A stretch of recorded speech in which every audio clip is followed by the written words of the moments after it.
একটা গাছ 100 বছর বাঁচে। জান্নাতি বাগান। সঠিক জাত নির্বাচন করে লাগাতে হবে।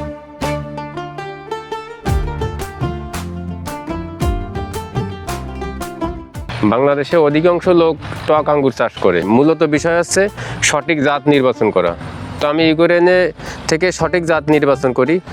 আমি প্রথমত দুইটা জাত সংগ্রহ করি, আজ মোটামুটি আমি সাকসেসফুল। আপনারা যদি কেউ আঙ্গুর মিষ্টি খেতে চান তো অবশ্যই সঠিক জাত নির্বাচন করে লাগাতে হবে। বাহিরের জাত, আমাদের দেশে যেগুলো জাত পাওয়া যেত বা এখনও যায়, এগুলো আসলে টক হয়। সঠিক জাত লাগাবেন। একটা গাছ যদি বাড়িতে ছাদ বাগানে অথবা মাঠ বাগানে লাগান তো একটা গাছ থেকে আপনাদের মোটামুটি পারিবারিক চাহিদাও মেটানো যাবে, আত্মীয় স্বজনও দেওয়া যাবে। এই 8 মাস আগে বা 9 মাস আগে লাগানো সেই আঙ্গুর গাছে প্রচুর থোকায় থোকা আঙ্গুর ঝুলছে। এটা তো দেখে তো মানে বিশ্বাস করা যায় না। মনে হয় যে রাতে স্বপ্ন দেখতেছি। আমি মনে হচ্ছে যে রাতে স্বপ্ন দেখতেছি যে হেলাল ভাইয়ের বাগানে ঘুরতেছি, জান্নাতি বাগান। আর সবথেকে বড় কথা, যদি বাণিজ্যিকভাবে করেন এর একটা গাছ 100 বছর বাঁচে। একবার খরচ করে লাগাইলে আপনি যতদিন বাঁচছেন এতদিন অন্তত এই আঙ্গুর খেয়ে যেতে পারবেন।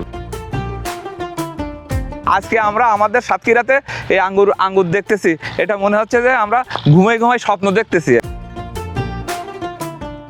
বেকার যুবকরা যদি চায় আঙ্গুর চাষ করতে পারবে অবশ্যই, তবে প্রথমত একটু ইনভেস্ট আছে, এরপরে আর কোনো খরচ নাই। কারণ আঙ্গুর গাছ বাংলাদেশে একবারই লাগানো যথেষ্ট। একবার লাগালে আপনি 100 বছর পর্যন্ত এটা যত্ন করে লালন পালন করে খেতে পারবেন আঙ্গুর।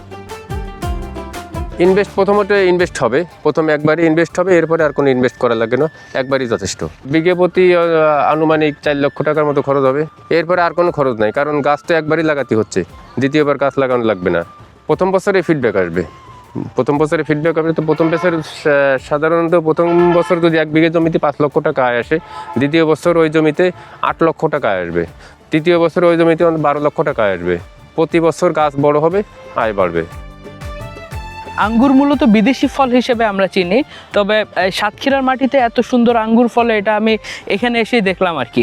তো এত সুন্দর একটা ফল আমি খাইলাম, টেস্টও বেশ মিষ্টি। আমি চারা কিনলাম এখান থেকে। তো এইটা যদি আমাদের তরুণ উদ্যোক্তারা কাজে লাগাইতে পারে, তারা স্বাবলম্বী হবে, একই সাথে সাতক্ষীরার আর্থিক উন্নয়নে তারা অবদান রাখতে পারবে বলে আমি বিশ্বাস করি। 4 বছর এটা শুরু করছি। প্রথমত শখের বসে করছিলাম, তো শখের বসে করে দেখলাম যে মোটামুটি রেজাল্ট ভালো, আমাদের দেশের আবহাওয়ায় এটা মিষ্টি হবে। তো সেই হিসেবে আমি জেনে বুঝে আমি মাঠে নামছি, আমি মাঠ বাগান করেছি। তো এটা যে কেউ মাঠ বাগান হোক আর ছাদ বাগান হোক করতে পারবে। সঠিক জাত নিয়ে যদি কেউ এই বিদেশি আঙ্গুর, অবশ্যই বিদেশি জাতের চারা হতে হবে, আমাদের দেশি চারা লাগাইলে সে ধরা খাইবেন। ইনি প্রতিটা গাছের পরিচর্যা নেন এবং সঠিকভাবে ঔষধ কীটনাশক এটা ব্যবহার করে। কিন্তু আর্থিকভাবে যদি সরকার কিছু ওনাকে সাহায্য করতো তাহলে উনি এই আঙ্গুর বাগান আরও উন্নত করতে পারত এবং আরও বাইরের থেকে বিদেশি যে জাত ভালো ভালো জাতগুলো আছে এইসব জাতগুলো উনি দেশে আনতে পারত। এবং আনলে আমার মনে হয় সবাই যদি হেলাল ভাইয়ের মতন এরকম উদ্যোক্তা হতো তাহলে আঙ্গুর প্রচুর পরিমাণে বাংলাদেশে উৎপাদন হতো।